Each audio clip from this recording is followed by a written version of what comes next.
आम्ही शिस्त लावायचा प्रयत्न केला तर पोलीस प्रशासन याच्यामध्ये आम्हाला मदत करत नाही. पोलीस खातं म्हणजे कसं झालं आता महसुली खातं झालं.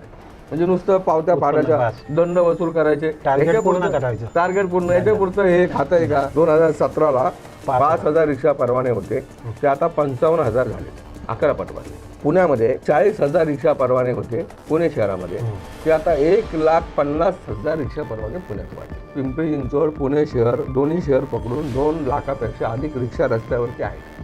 परवाशे कमी आणि रिक्षा जास्त. जिकडं पाहावं तिकडं रिक्षा, प्रत्येक चौकात रिक्षा, सगळीकडे रिक्षा. आणि बेरोजगारी संपवण्याच्या नावाखाली मुक्त रिक्षा परवाना सुरू झाला, पण मुक्त रिक्षा परवान्यामुळेच बेरोजगारी सुरू झाली. सरकारने मुक्त रिक्षा परवाना कायमचे बंद केले पाहिजे. बांगलादेशी काही लोक परमिट काढले, इथं जन्म झाला नाही महाराष्ट्रामध्ये अशा लोकांनी परमिट काढले, बोगस परमिट झालेले आहेत, तर अशांवरती कारवाई झाली पाहिजे. काही लोक उद्धटपणे वर्तन करतात, दारू पिऊन रिक्षा चालवत आहेत, ड्रेस घालत नाही, काही ठिकाणी आडव्या तिडव्या रिक्षा लावत आहेत.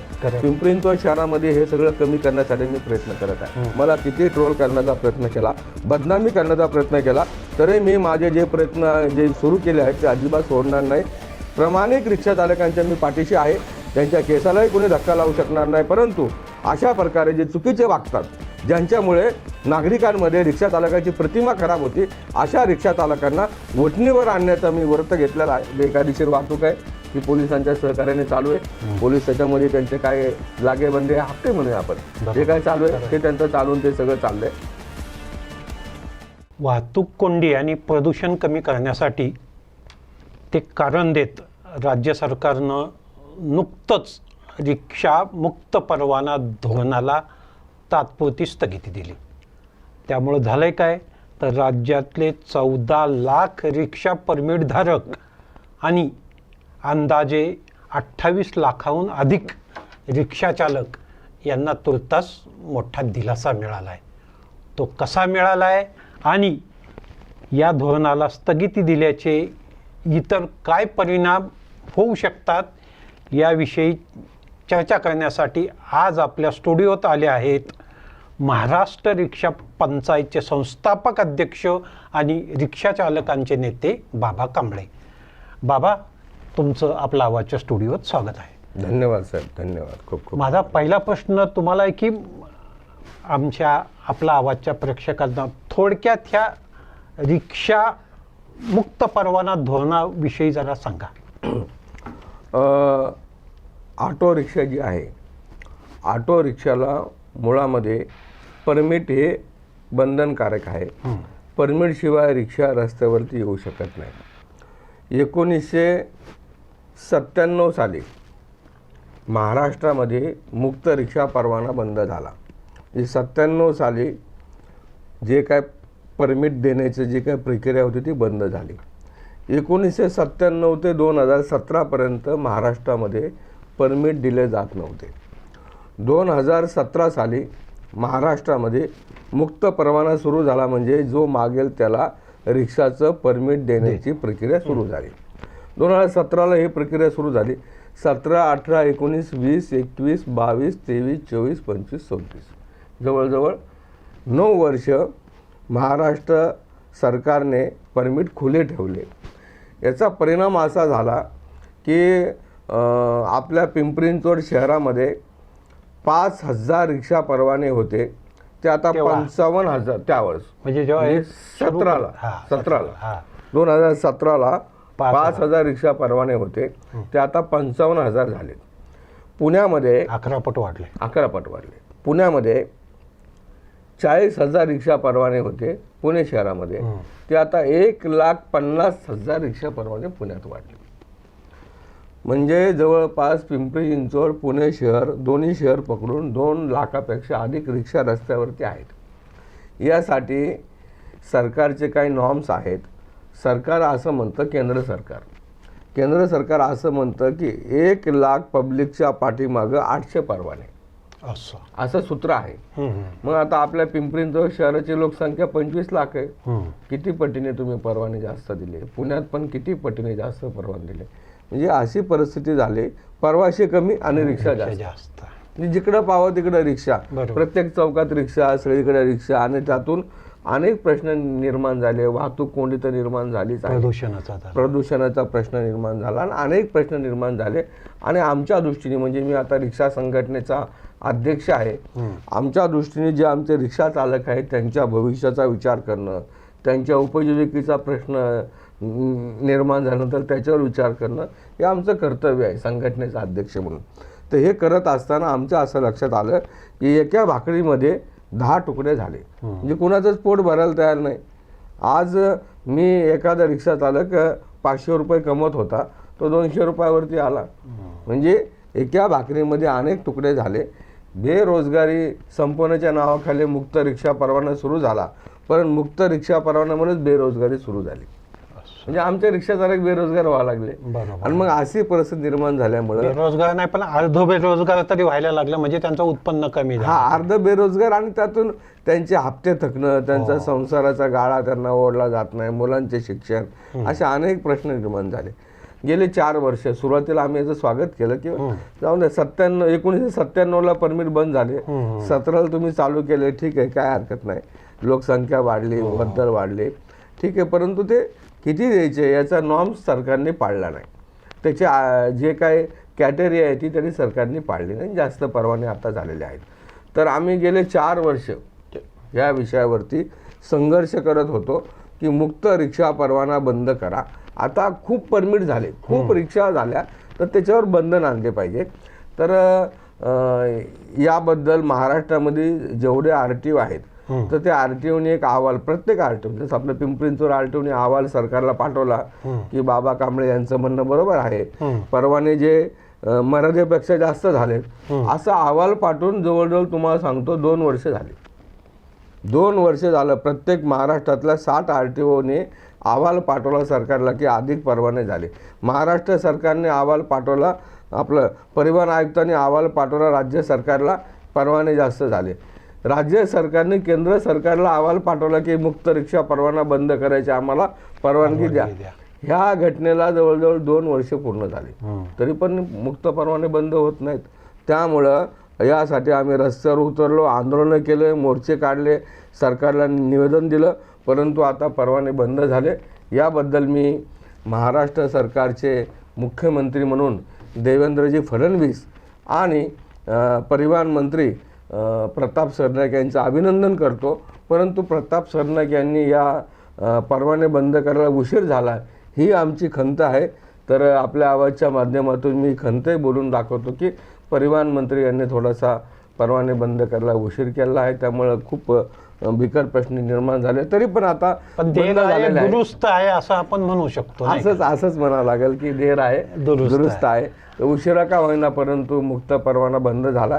आता त्यांनी तात्पुरतं म्हटलंय, परंतु आमची मागणी अशी राहील. मी आता लवकरच त्या प्रश्नाकडे मी पुन्हा येणार होतो की कारण राज्य सरकारने सांगितलंय की बाबा हे तात्पुरतं आहे आणि नवीन धोरण आणणार आहे, तर मग त्याच्याविषयी तुमची काय भूमिका असणार आहे, म्हणजे काय तुमची मागणी असणार आहे? नवीन धोरण आणणारच आहेत, मग ते आणायला पाहिजे की मग ते कसं असावं, असं तुम्ही काय सांगाल त्याच्याविषयी? नाही, आता याबद्दल मी सरकारशी पत्रव्यवहार करणार आहे, भेट पण प्रत्यक्ष घेणार आहे.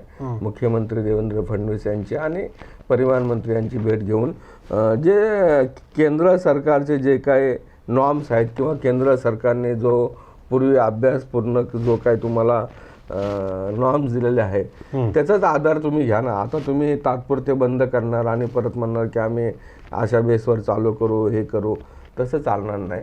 केंद्र सरकारचे जे काही नियम्स आहेत लोकसंख्येच्या पाठीमागे, तर ते तुम्ही ऑलरेडी कॅटेगरी ओलांडली तुम्ही, त्यापेक्षा जास्त रिक्षा झाले. आता खालच्या लेवलला काय होतं, खाली अधिकारी म्हणजे वाहतूक शाखा असेल, RTO असेल, आम्हाला प्रचंड त्रास होतो. चौकात रिक्षा थांबली, फोटो काढणार, अरे आम्ही थांबायचं कुठं? सरकार परवानगी देत चाललंय, तुम्ही आम्हाला तिथं खाली त्रास देताय. म्हणजे चौ बाजूने आमची कोंडी झालेली आहे. आणि अशा परिस्थितीत ठीक आहे, आता जे झालं तिथपर्यंत ठीक आहे, परंतु आता मुक्त रिक्षा परवाना सुरू करू नये, कारण की अगोदरच परवाने जास्त झालेले आहेत. आणि त्यामुळं मी तशी मागणी, तशी विनंती सरकारकडे करणार आहे. तुम्ही आत्ता सांगितलं की तुम्ही आंदोलनं केली किंवा तुमच्यामुळं सरकारला हे धोरणाला स्थगिती द्यावी लागली, भले ती तात्पुरती का असावी, पण तुम्ही म्हणजे नक्की काय स्वरूपाचं आंदोलन केलं आणि हे फक्त तुमच्या संघटनेनेच केलं की त्याला इतरही काही संस्था संघटनांची साथ मिळाली? नाही, मूळ संघटना आमची आहे. हां. बघा, मला कुणाला नावं ठेवायची नाही, प्रत्येक आपापल्या परीने प्रयत्न करतो, परंतु प्रमुख महाराष्ट्रामध्ये आणि देशामध्ये आमची संघटना आहे.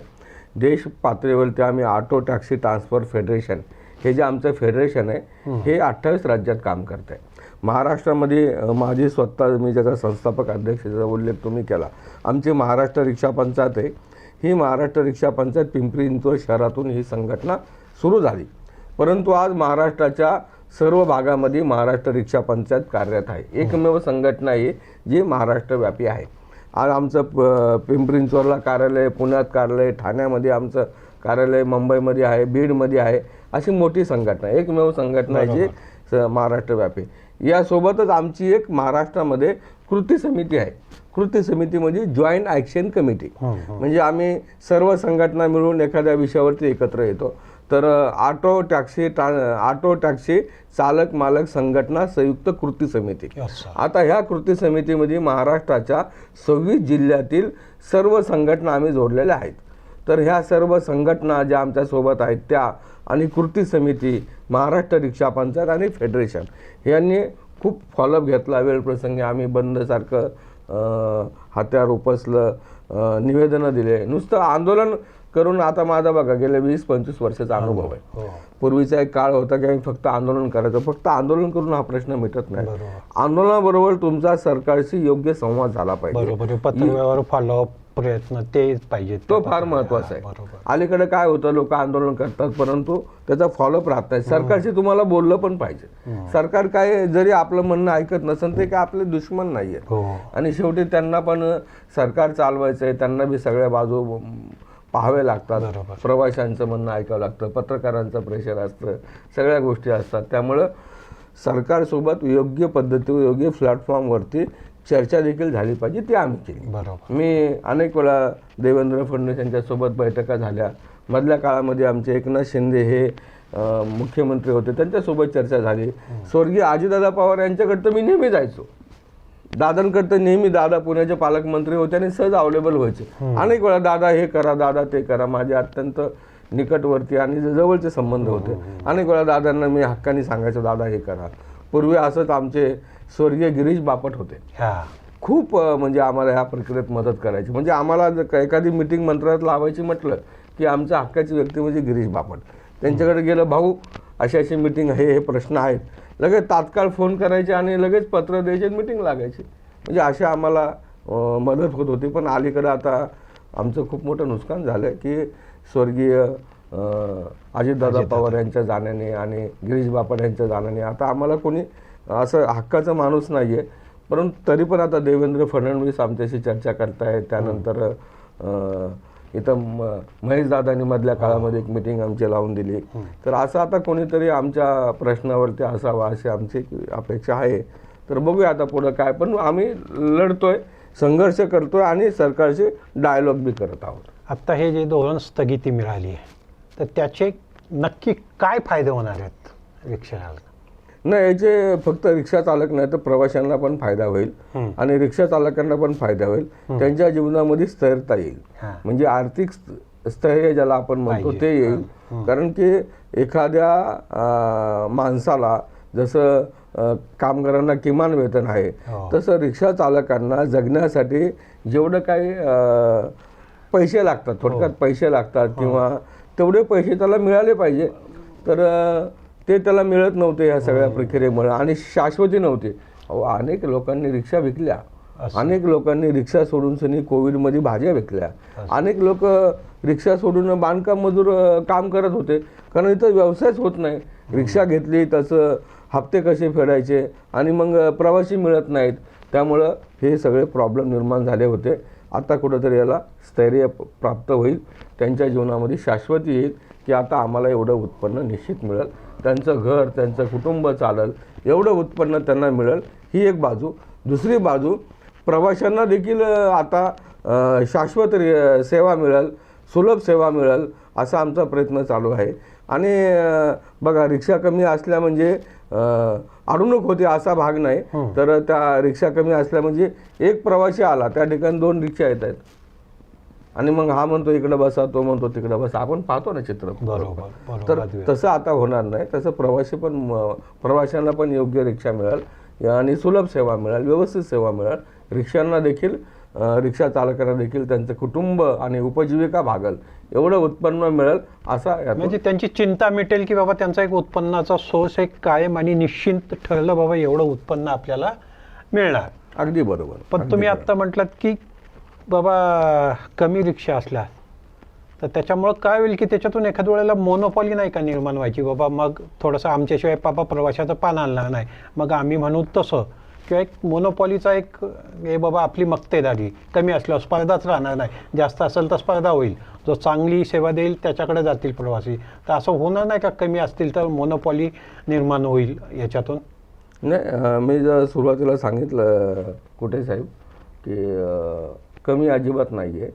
बघा हे जे नॉर्म्स आहेत म्हणजे केंद्र सरकारची जी काही संस्था आहे या संदर्भामध्ये अहवाल CIRT नावाची संस्था आहे, जिचं कार्यालय भोसरीमध्ये पण आहे. तर ही केंद्र सरकारची संस्था आहे. या संस्थेचा अहवाल काय सांगतो की 1 लाख लोकांच्या पाठीमागे 800 परवाने. बरोबर. हे सफिशियंट आहे. म्हणजे शहरामध्ये त्यांनी ते अभ्यास केलेला आहे त्याचा. त्यांनी अभ्यास करून तो अहवाल दिलेला आहे. आता बघा तुम्हाला 2 व्हीलर अवेलेबल आहे. तुम्ही बघा ना आता वाहतुकीमध्ये 4 व्हीलर रोज येत आहेत, 4 चाकी वाहनं येत आहेत, 2 व्हीलर रोज येत आहेत. काल जो प्रवासी रिक्षाने जात होता तो लगेच 2 व्हीलर घेऊन आता त्याची वेगळी व्यवस्था त्यांनी केलेली आहे. तर आता स्वतःच्या गाड्या आहेत तरी पण रिक्षा आपण मोठ्या प्रमाणात झाल्यात. त्यामुळे मोनोपॉली वगैरे असं काही होणार नाही आहे. त्यामुळं अधिक परवाने झालेले, अधिक रिक्षा झालेल्या आहेत. त्यामुळे आता तात्पुरती स्थगिती न करता याला कायम स्थगिती देऊन सनी याच्यावरती काही करायची गरज नाही. आता सरकारने मुक्त रिक्षा परवाना कायमचे बंद केले पाहिजे असा निर्णय जाहीर केला पाहिजे. आणि तुम्ही जसं म्हटलात की बाबा केंद्र सरकारच्या ज्या नॉर्म्सनुसार बाबा 1 लाख लोकसंख्येमागे 800 परमिट, तर मग त्यानुसार मग आपल्या शहराचं तेवढं पूर्ण झालं आहे, त्याच्यापेक्षा जास्त झालं आहे असं म्हणायचे का तुम्हाला? म्हणजे खूप जास्त झालं. बघा आपल्या शहराची लोकसंख्या 25 लाख पकडा, 1 लाखाला 800 परवाने, म्हणजे त्यापेक्षा जवळजवळ 12-13 पटीने जास्त रिक्षांची संख्या झालेली आहे. तर ठीक आहे, रिक्षाची संख्या आता झाली, त्यात आपण काय बदल करू शकत नाही. त्यांना परवाने दिलेले आहेत. परंतु आता अजून एक गोष्ट आणि अजून एक विषय चर्चेला सुरू आहे सरकारच्या दरबारीपैकी की बांगलादेशी काही लोक परमिट काढले, तसेच काही ज्यांचा इथं जन्म झाला नाही महाराष्ट्रामध्ये अशा लोकांनी परमिट काढले आणि मग चुकीचे पेपर देऊन परमिट काढले, त्यामध्ये बोगस परमिट झालेले आहेत. तर अशांवरती कारवाई झाली पाहिजे. त्यात परत काही परमिट म्हणजे हे काही हे उपजीविकेचं साधन आहे. तर त्यामध्ये काही जे काही सरकारी नोकर आहेत त्यांनी मुक्त रिक्षा परवान्याचा लाभ घेऊन परमिट काढले. तर त्यांना मध्ये RTOने आवाहन केलं की तुम्ही परमिट जमा करा. तर असे हे पण काही बाद होऊ शकतात. तुम्ही आत्ता बांगलादेशींचा मुद्दा काढलात, पण यात जे काही रिक्षा चालक आहेत, पण आत्ता 3 असणी सोडा, पण पूर्वी जे पियाजो होत्या त्यात परप्रांतीय जास्त होते आणि त्यात ते सर्रासपणे वाहतूक नियमांचं उल्लंघन करत होतं. म्हणजे काय की बॅस्थ लावणं सोडा, गणवेश घालणं सोडा आणि प्रवाशांशी उद्धट वर्तन किंवा हे असं सुरू होतं. तर ह्या ज्या वागणुकीविषयी विशेषतः परप्रांतीय जे आहेत, ते एक रिक्षा चालकांचे नेते म्हणून तुम्हाला हे पटतंय का आणि त्याच्याविषयी तुम्ही काय सांगाल? आता कुठे साहेब, मी आपल्या आवाजच्या माध्यमातून सांगू इच्छितो. बघा माझा गेल्या 25 वर्षाचा ह्या सगळ्या क्षेत्राचा अनुभव आहे. आता अलीकडच्या काळामध्ये काही लोक माझ्यावर रिक्षा चालक पण म्हणजे खरं तर रिक्षा चालक माझ्यावर टीका करतात आणि याचं कारण एक म्हणजे की मी ह्या सगळ्या व्यवसायामध्ये शिस्त आणू पाहत आहे. जसं तुम्ही आता उल्लेख केला, काही लोक उद्धटपणे वर्तन करतात, दारू पिऊन रिक्षा चालवत आहेत, ड्रेस घालत नाही, काही ठिकाणी आडव्या तेडव्या रिक्षा लावतायत. पिंपरी-चिंचवड शहरामध्ये हे सगळं कमी करण्यासाठी मी प्रयत्न करत आहे. प्रशासनाचं योग्य ते सहकार्य मिळत नाहीये. म्हणजे खरं तरी पोलिसांचं काम आहे, परंतु आता एक सामाजिक भान असल्यामुळं आणि गेल्या अनेक वर्षाचा अनुभव असल्यामुळे आम्हाला बी वाटतं की असे चुकीचे रिक्षा चालक हे आमच्या व्यवसायावरती परिणाम करतात. जे प्रामाणिकपणे रिक्षा चालक व्यवसाय करतायत त्या प्रामाणिक रिक्षा चालकांवरती अतिक्रमण आहे, यांच्यामुळे आमची प्रतिमा खराब होती. उदाहरणार्थ तुम्हाला 3 उदाहरणं आपल्या पिंपरी-चिंचवड शहराचे सांगतो. आपल्या ऑटो कस्टरमध्ये एक खून झाला होता. त्यामध्ये रिक्षा चालकांनी खून केला वगैरे असं सगळं आलं. नंतर माहिती अशी समोर आली की ज्यांनी खून केला तो परप्रांतीय व्यक्ती होता, त्याच्याकडे लायसन बॅच नव्हतं. पहिला प्रकार. दुसरा प्रकार, सांगवीमध्ये एका महिलेला रिक्षामध्ये नेऊन तिच्यावरती अतिप्रसंग केला. नंतर त्यात बातम्या छापून आल्या की रिक्षा चालकाने असं केलं, त्यात आमची प्रतिमा खराब झाली. मी त्याच्या अधिक डीपमध्ये गेलो तर माहिती अशी मिळाली की ती रिक्षा प्रायव्हेट होती, त्या रिक्षाला लायसन नव्हतं, परमिट नव्हतं, आणि तो रिक्षा चालक बी लायसनधारक नव्हता. मग हे असे जे प्रप्रांतीय चुकीचे वागणारे लोक रिक्षा व्यवसायामध्ये येऊन रिक्षा चालकांची प्रतिमा खराब करतात, अशांना खड्यासारखं बाजूला केलं पाहिजे. परंतु हे करत असताना आम्हाला प्रचंड अडचणी येतात. अशाच लोक आम्हाला कुठंतरी ट्रोल करा. तुम्ही मला बघा, काही दिवसापासून मी या शिस्त लावायचा प्रयत्न करतो, परंतु मला ट्रोल करण्याचा प्रयत्न होतो, मला बदनाम करण्याचा प्रयत्न होतो. माझ्या सोशल मीडियावर तुम्ही गेला तर बघितलं असेल, मला खूप फॉलोअर्स आहेत. तरी पण हे असे काही लोक ट्रोल करतात ज्यांना वाटतं की हे आमच्या विरोधामध्ये आहे. परंतु मी आपल्या आवाजच्या माध्यमातून कुठे साहेब सांगू इच्छितो सर्व जनतेला, मला किती ट्रोल करण्याचा प्रयत्न केला, बदनामी करण्याचा प्रयत्न केला, तरी मी माझे जे प्रयत्न जे सुरू केले आहेत ते अजिबात सोडणार नाही. प्रामाणिक रिक्षा चालकांच्या मी पाठीशी आहे, त्यांच्या केसालाही कोणी धक्का लावू शकणार नाही. परंतु अशा प्रकारे जे चुकीचे वागतात, ज्यांच्यामुळे नागरिकांमध्ये रिक्षा चालकाची प्रतिमा खराब होती, अशा रिक्षा चालकांना वठणीवर आणण्याचा मी व्रत घेतलेला आहे आणि ते काम मी पार पाडत आहे. थोड्या दिवसात तुम्हाला पिंपरी-चिंचवड शहरामध्ये रिक्षाला शिस्त लागलेले दिसणार. तुम्हाला ह्याच अनुषंगानं आणखी एक प्रश्न आहे की आत्ताच ह्या ज्या काही धोरणाला, रिक्षामुक्त धोरणाला स्थगिती दिली, तर त्याच्यामुळं उद्या मला किंवा एखाद्या बेरोजगाराला, म्हणजे एखाद्या बेरोजगाराला ज्याला रिक्षा चालवायची त्याला ती चालवता येणार नाही, त्याच्यातून मग बेरोजगारीचा प्रश्न थोडा आणखी वाढेल असं नाही वाटत? नाही, पण याच्यामध्ये कसं आहे कुठे साहेब, बघा, बेरोजगारी हा प्रश्न आहे तो काय आपण फक्त सगळ्यांनी म्हणजे ह्या क्षेत्राकडे यायचा हा क्षेत्राला भाग नाही आहे. इथं येऊन पण तुम्ही बेरोजगारच होतात. उदाहरणार्थ आम्ही अनेक रिक्षा चालकांना सांगतो, आता रिक्षा घेऊ नका तुम्ही. त्यांना काय वाटतं बघा, म्हणजे आज हे जात्यात आहेत, हे सुपात आहेत. जे रिक्षा घेता येत ना ते सुपात आहे, जातात भरले जात आहेत हे, आणि हे सुपात आहे, उद्या हे भरले जाणार आहे. प्रॉब्लेम तुम्ही बघा ना, आज तुम्हाला सांगतो जवळजवळ NP आता आमच्या रिक्षा व्यवसायामध्ये कधीही जे कर्ज आम्ही घ्यायचो ते प्रामाणिकपणे रिक्षा चालकांनी फेडलेलं आहे. तुम्ही 2017च्या आजवर आमचा NP रेट बघा, 0 आहे. आत्ताच्या घडीला जवळजवळ तुम्हाला सांगतो 40% रिक्षा चालक डिफॉल्टर झाले बँकेचे. बँकांनी गाड्या वळून नेल्या, फायनान्सनी गाड्या वळून नेल्या, परस्पर ते विकल्या. काय हे झालं? 40% लोकांच्या रिक्षा ओढून नेल्या. हे का घडलं? याचं एकमेव कारण म्हणजे रिक्षा व्यवसायामध्ये आलेली असमानता, आर्थिक असमानताच म्हणूया ना आपण याला. आर्थिक असमानता म्हणजे प्रवासी कमी आणि रिक्षा जास्त, धंदाच होत नाहीये. मग नवीन बेरोजगारी इथून तुमची सुटणार नाही तर अधिक वाढेल. त्यामुळं अधिक वाढेल त्याचा आयुष्यच बर्बाद होईल, असा हा प्रश्न निर्माण झाला होता. तर तो आता सुरळीतपणे चालेल असं मला वाटतं. बाबा, अजूनही आपल्या शहरात, आता शहर आपलं पूर्वीसारखं राहिलं नाही, अगदी मेट्रो सिटी व्हायला लागले, महानगर व्हायला लागले, तरी अजूनही रिक्षा मीटरप्रमाणे काही चालत नाही. तर त्याच्याविषयी काय सांगाल? काय आव्हान तुमच्या रिक्षा चालकांना कराल?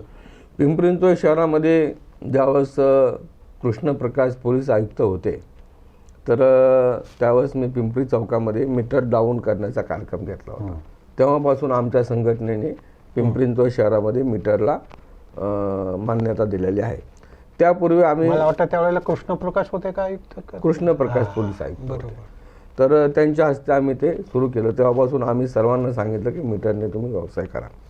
आता यापूर्वी पिंपरी-चिंचवड शहरामध्ये मीटर नको ही आमची भूमिका होती. आमच्या संघटनेने तीव्र विरोध केला. म्हणजे आता मनोज पाटील साहेब आता पुण्याचे अतिरिक्त पोलीस आयुक्त आहेत. पूर्वी वाहतूकचे DCP होते, उपायुक्त होते. त्यावेळेस त्यांनी जवळजवळ पिंपरी-चिंचवड शहरातल्या 3000 रिक्षावरती कारवाई केली होती. सर्व रिक्षा, आपलं आठवत असेल कुठे साहेब, आपण जुने आहात, त्यावेळेस निगडीमध्ये जे डेपो आहे त्या ठिकाणी त्यांनी त्या गाड्या बंद करून ठेवल्या होत्या. खूप मोठं आंदोलन केलं आम्ही त्या प्रश्नावर. त्या प्रश्नावरती रस्ता रोको झाला, जाळपोळ झाल्या, रिक्षा जाळल्या गेल्या. आमच्या काही विरोधकांनी सांगितलं की संप होणार नाही, पण आम्ही संप केला. आमच्या बाजूने सगळे लोक उतरले. तोडफोड झाली, रिक्षा जाळल्या गेल्या, बऱ्याचशा गोष्टी झाल्या. परंतु आम्ही मीटर होऊ दिलं नाही. त्यावेळेची आमची भूमिका ही योग्य होती. त्यावेळेस विरळ वस्ती, शहराचा नकाशा तुम्ही बघा त्या काळचा, बरोबर. काहीच नव्हतं तेव्हा शहर. आता शहरामध्ये वस्ती वाढली, आता सलग वस्ती होत आहे. आता आम्ही मीटरला मान्यता दिलेली आहे. माझं आव्हान आहे, पिंपरी-चिंचवड शहरामध्ये प्रत्येक रिक्षा चालकांनी मीटरनी व्यवसाय केला पाहिजे. त्याबरोबरच पिंपरी-चिंचवड शहरामध्ये आम्ही 16 रस्ते शेरे रस्ते करून हा, घेतले आहेत. प्रवाशांच्या म्हणजे सोयीसाठी. शेर रस्ते म्हणजे आता चालतात किती पण भरून 5-6 वगैरे, ते त्याला आमची मान्यता नाही. बरोबर. ते बेकायदेशीर वाहतूक आहे, ती पोलिसांच्या सहकार्याने चालू आहे. पोलीस त्याच्यामध्ये त्यांचे काय लागेबंदे हप्ते म्हणूया आपण, बरोबर. जे काय चालू खरं आहे आहे. ते त्यांचं चालून ते सगळं चाललंय. त्याला आमचा पाठिंबा बिलकुल नाहीये. बरोबर. शेअर रिक्षा म्हणजे 3 प्रवाशांनी एकत्र यायचं, खरं आहे. रिक्षामध्ये बसायचं आणि तिघांनी प्रवास करायचा, ती म्हणजे शेअर रिक्षा. माझा पुढचा प्रश्न तोच होता, तो तुम्ही आत्ताच निकालात काढला. कारण 3 प्रवाशांची परवानगी असताना 6 जण अतिशय धोकादायक पद्धतीनं ती म्हणजे वाहतूक केली जात होती. तो खूप महत्त्वाचा मुद्दा होता, तो तुम्ही निकाली काढलात. मला फक्त आता आणखी दुसऱ्या एका प्रश्नाकडे लक्ष वेधायचं की तुमचे नाही म्हणजे कुठलीही तो रिक्षाचा लोक सहसा तो गणवेश घालत नाही किंवा बॅच लावणं तो दूरच, म्हणजे जसा मीटरप्रमाणे चालत नाही तसा तो गणवेशाप्रमाणे बॅचप्रमाणे चालत नाही. तर त्यांना सुद्धा तुम्ही काय सांगाल? म्हणजे काय होतं की नाहीतर एखादा समाजकंटक म्हणा किंवा काय त्याच्यात तोही तो रिक्षाचालक म्हणून एखादा गुन्हा करण्याची शक्यता आहे. तर किमान ड्रेस आणि गणवेश आणि बॅच घालणं किती आवश्यक आहे, तुम्ही रिक्षा चालकांचे नेते म्हणून जरा त्यांना सांगा ना. नाही, आता बघा, पूर्वी आम्ही ड्रेस घालणार नाही अशी भूमिका का घेतली होती? आम्हाला सामाजिक सुरक्षा नाही, आम्हाला से नाही. पण आता कल्याणकारी मंडळ झालेलं आहे. गोष्ट आता आपल्याला सामाजिक सुरक्षा मिळेल, त्याचे फॉर्म भरायची प्रक्रिया सुरू झालेली आहे. त्यामुळे आता ड्रेस घालायला काहीच हरकत नाहीये. मी आता मध्ये बिहारमध्ये गेलो होतो आणि ओडिसामध्ये गेलो होतो. तुम्ही ओडिसामध्ये मी त्या ठिकाणी पाहिलं, जवळजवळ 1 लाख ड्रायव्हर त्या ठिकाणी आले होते. बरोबर. देशातला सर्वात मोठा चालकांचा तो मेळावा झाला. 1 लाख चालकांना मी पाहिलं, खाकी ड्रेस, खाकी पॅन्ट, आणि विशेष म्हणजे त्यांनी इथं असं त्यांचं नाव लावलं, जसं पोलीस लावतात ना, वा वा, पोलीस सारखं त्यांनी असं त्यांचं आयडेंटिटी लावली होती, नाव लावलं होतं. आणि एवढं सुंदर ते सगळं पाहिल्यानंतर मलाही खूप बरं वाटलं की अरे किती छान दिसत आहे सगळे. तर मी ते शेअर पण केलं होतं माझ्या सोशल मीडियावरती की बाबा अशा प्रकारे गणवेश घातल्याने किती चांगलं वाटतं. मी मग अनेक लोकांना ते केलं आणि मी स्वतः पण रिक्षा चालक आहे, त्यामुळे मी एक फोटो पण माझा शेअर केला होता. मी पण स्वतः बॅच लावून सनी माझ्या रिक्षाच्या बाजूला उभं राहून मी एक फोटो शेअर केला होता की आता रिक्षाचं म्हणजे इथं कसं आहे, आपल्याकडं व्हाईट ड्रेस आहे आपल्या रिक्षाला, तर मी तो व्हाईट ड्रेस घालून सनी फोटो शेअर केला होता की अशा प्रकारे ड्रेस तुम्ही घाला. परंतु दुर्दैवाने काही लोक घालतात, काही लोक घालत नाही. आणि मला एक प्रश्न सातत्याने जाणवतो की असं काही आम्ही शिस्त लावायचा प्रयत्न केला तर पोलीस प्रशासन याच्यामध्ये आम्हाला मदत करत नाही. पोलीस प्रशासनाचा खूप मोठा याच्यामध्ये रोल आहे. त्यांनी नुसतं ठरवलं तर शिस्त त्यांनी नुसतं हे पोलीस खातं म्हणजे कसं झालंय आता महसुली खातं झालंय.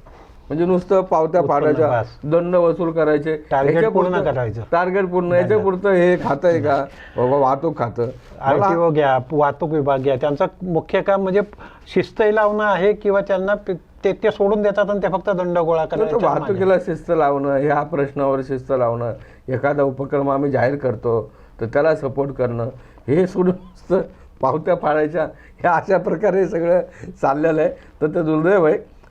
ही जर मुलाखत आपले पिंपरी-चिंचवड शहराचे पोलीस आयुक्त ऐकत असतील किंवा वाहतूक विभागाचे वरिष्ठ ऐकत असतील किंवा त्यांनी ऐकली तर त्यांनी याच्यात सुधारणा करावी असं एक आव्हान राहील आपल्या वतीने. त्यांना नम्र आव्हान आहे की शहरामध्ये शिस्त लावण्यासाठी जे उपक्रम आम्ही जाहीर करतोय त्याला आपलं सहकार्य असं खरं आपलं काम आहे. बरोबर, हे आपलं काम आहे, परंतु ते होत नाहीये. मग आम्ही पाऊल उचलतोय, तुम्ही एक पाऊल उचला आणि दोघे मिळून सपोर्ट करा. मग आम्हाला अंटी रिक्षा चालक म्हणजे रिक्षा चालकाचे विरोधक रिक्षावाल्यांचे नेते असं काही लोक म्हणतात, तसं नाहीये. शहरामध्ये आपल्याला प्रवासी पण तेवढा महत्वाचा आहे. बरोबर, आणि शिस्तही महत्वाची. शिस्तही महत्वाची, रिक्षा चालकही महत्वाचा आहे. बरोबर, आणि पोलीस प्रशासनाची मेन भूमिका आहे त्यामध्ये. बाबा, तुम्ही सांगितलं की तुमचा ओला उबेरची जी काही ऑटो सेवा बाईक सेवा तिला तर कडाडून विरोध आहे, ती होऊ देणार नाही सांगितलंय. पण तुम्हाला असं विचारायचं की ह्या एकूणच ओला आणि उबेर ह्या सेवेचा रिक्षा चालकांना फायदा होतोय का? तुम्ही त्यांचे नेते आहात आणि अनेक रिक्षा शहरातल्या ओला आणि उबेरवर सुरू आहेत, तर त्यांच्याविषयी तुमचं कसं नातं आहे? म्हणजे त्या कंपन्या त्या रिक्षा चालकांना तेवढं कमिशन देतात की रिक्षा चालकांच्या जीवावरच त्या कंपन्या मोठ्या होत आहेत आणि जास्त वाटा त्या घेत आहेत आणि पिळवणूक करतायत रिक्षा चालकांचं, असं काही होतंय का? असं काही तुमच्या निदर्शनास आलंय का? किंवा रिक्षा चालकांच्या तशा तक्रारी तुमच्याकडे आल्यात का? आपण जो शब्द वापरला कुठे साहेब, त्यातला एक शब्द फार महत्त्वाचा आहे.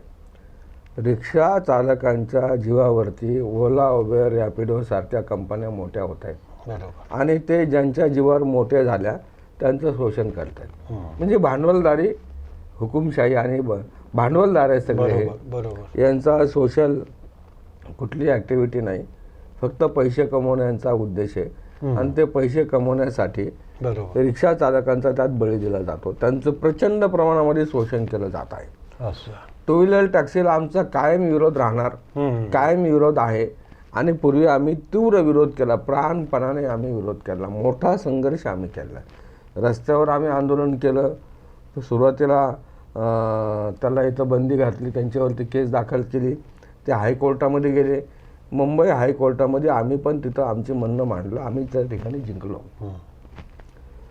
हायकोर्टाने सांगितलं, न्यायमूर्ती म्हटले की तुम्हाला परमिट नाही, तुम्हाला पिवळं प्लेट नाही आहे, तुम्हाला लायसन नाही, बॅच नाही, काय नाही, तुम्ही व्यवसाय करू शकत नाही, टू व्हीलर टॅक्सी बंद. या निर्णयाच्या विरोधात ते सुप्रीम कोर्टात गेले. दिल्लीमध्ये ती केस चालली, आम्ही पण त्यामध्ये पार्टी झालो, आम्ही पण सुप्रीम कोर्टापर्यंत गेलो. सुप्रीम कोर्टामध्ये देखील ते हारले. सुप्रीम कोर्टाने सांगितलं हे चुकीचं आहे, प्रायव्हेट गाड्यांना आपल्याकडे प्रवासी वाहतुकीला परवानगी नाही आहे, तुम्हाला बंदी आहे. बरोबर. सुप्रीम कोर्टात गेल्यानंतर सुप्रीम कोर्टाने सांगितल्यानंतर मग सरकारने झा कमिटी नेमली. ते झा पूर्वीचे अधिकारी होते, त्या झाने काय केलं की प्रवाशांना टू व्हीलरची आवश्यकता आहे असं त्यांना कुठून सुचलं आणि कोणी सांगितलं हेच काही कळत नाही. आणि त्या आधारे त्यांनी सरकारला चुकीचा रिपोर्ट सादर केला. त्या चुकीच्या रिपोर्टच्या आधारे सरकार म्हटलं की टू व्हीलर टॅक्सी पाहिजे. आणि मग आता सरकारने काय केलं की ई रिक्षा म्हणजे ई बाईकला ही पाहिजे. बरोबर. ई बाईकला परवानगी दिली आणि त्याला पिवळी प्लेट पाहिजे. बरोबर. हो. सर्रासपणे याचं उल्लंघन चालू आहे. बरोबर. सध्या इराण विरुद्ध अमेरिका आणि इस्रायलचं युद्ध सुरू आहे, त्याच्यामुळे इंधन पुरवठ्यावर मोठा परिणाम झाला आहे.